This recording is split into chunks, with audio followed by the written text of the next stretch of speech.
भगवान कृष्ण ने मन को शांत रखने के लिए दो चीजें बताए हैं। भगवद गीता में भगवान श्री कृष्ण कहते हैं, मन का बेचैन होना उसका स्वभाव है। हमारे मन को लगता है कि अगर वह अलग अलग बातों के बारे में सोचता रहेगा तो हमें आने वाली हर मुश्किल और मुसीबत से बचा लेगा, पर ऐसा होता नहीं है। हम अपने जीवन का काफी अधिक समय सोच विचार करके परेशान होने में निकाल देते हैं। भगवान श्री कृष्ण कहते हैं कि मन का ये स्वभाव बदलना मुश्किल जरूर है, असंभव नहीं। अच्छा, अब आप एक बात बताएं, क्या आप कोई को कह सकते हैं कि वो कांव कांव की आवाज ना करे?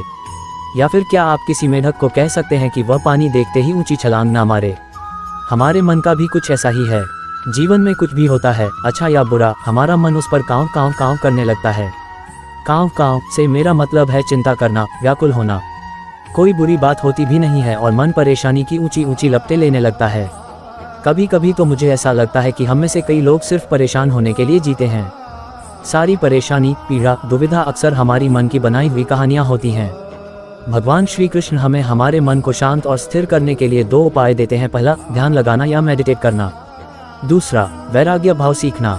अब ध्यान या मेडिटेशन शब्द सुनते ही आप में से कई लोग कहेंगे कि आप आंख बंद कर सांसें अंदर बाहर नहीं ले सकते। यहाँ हम सब गलती कर बैठते हैं।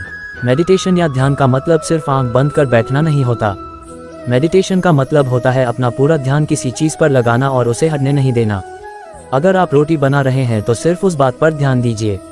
अगर आप पिक्चर देख रहे हैं तो अपना पूरा ध्यान पिक्चर पर लगाएं।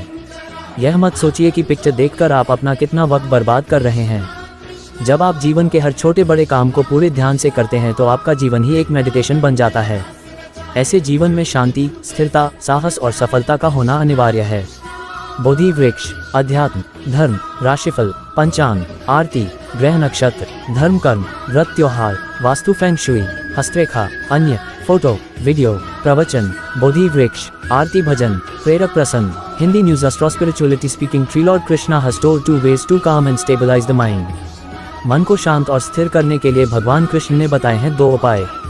किसी भी चीज को समझने के लिए सबसे पहले मन को शांत रखना चाहिए और फिर काम पर ध्यान देना चाहिए, क्योंकि हम मन से ही प्रश्न खोज लेते हैं और मन में ही जवाब देकर बैठ जाते हैं। भगवान कृष्ण ने मन को शांत रखने के लिए दो चीजें बताए हैं। Edited by Parag Sharma, Navbharat times, 6 फरवरी 2023, दोपहर के 12:56। भगवद गीता में भगवान श्री कृष्ण कहते हैं, मन का बेचैन होना उसका स्वभाव है।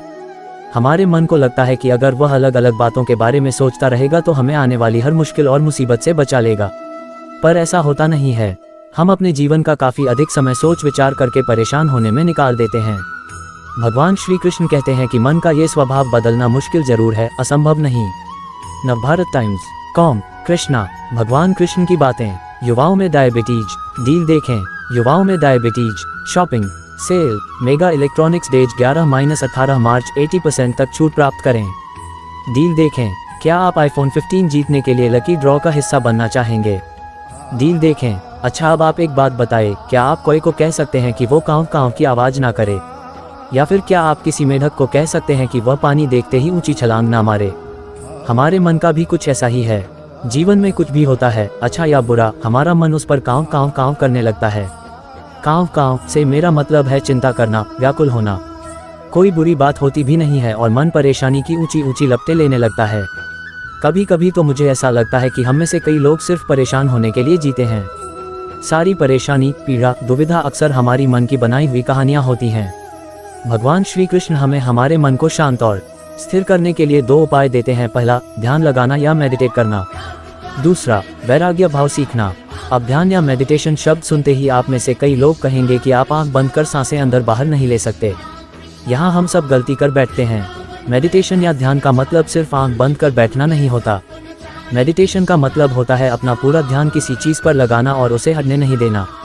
अगर आप रोटी बना रहे हैं तो सिर्फ उस बात पर ध्यान दीजिए। अगर आप पिक्चर देख रहे हैं तो अपना पूरा ध्यान पिक्चर पर लगाएं। यह मत सोचिए कि पिक्चर देखकर आप अपना कितना वक्त बर्बाद कर रहे हैं। जब आप जीवन के हर छोटे बड़े काम को पूरे ध्यान से करते हैं तो आपका जीवन ही एक मेडिटेशन बन जाता है। ऐसे जीवन में शांति, स्थिरता, साहस और सफलता का होना अनिवार्य है। वैराग्य भाव दूसरा उपाय। वैराग्य का अर्थ यह नहीं कि आप सब कुछ छोड़कर जंगल में जाकर बैठ जाएं। वैराग्य का सच्चा अर्थ है कि आप जो काम कर रहे हैं उसका क्या नतीजा या रिजल्ट निकलेगा उसकी चिंता ना करें। जैसे अगर आपने कोई इंटरव्यू दिया, आप ये कर सकते हैं कि पूरे मन से तैयारी करें और अपना बेस्ट देकर आ जाएं। वह नौकरी मिलना या ना मिलना आपके हाथ में नहीं है। इस नतीजे के पीछे अलग अलग चीजें हैं जो आपके बिल्कुल कंट्रोल में नहीं। तो जिस चीज के बारे में आप कुछ कर नहीं सकते उसके बारे में चिंता भी ना करें। यही वैराग्य का सच्चा मतलब होता है। और यही है भगवान श्री कृष्ण का दूसरा उपाय मन को चिंता की लपटों से बचाने का। याद रखिए, आप पूरे के पूरे इंसान हैं, समझदारी, संयम और कुशलता से भरे इंसान। आपका मन जब भी कोई की तरह अलग अलग बातों पर आपको परेशान करने लगे तब अपने मन को भी प्यार से समझाए और शांत कर लीजिए। बस अपने ऊपर विश्वास रखिए कि आप कभी अपना बुरा नहीं होने देंगे।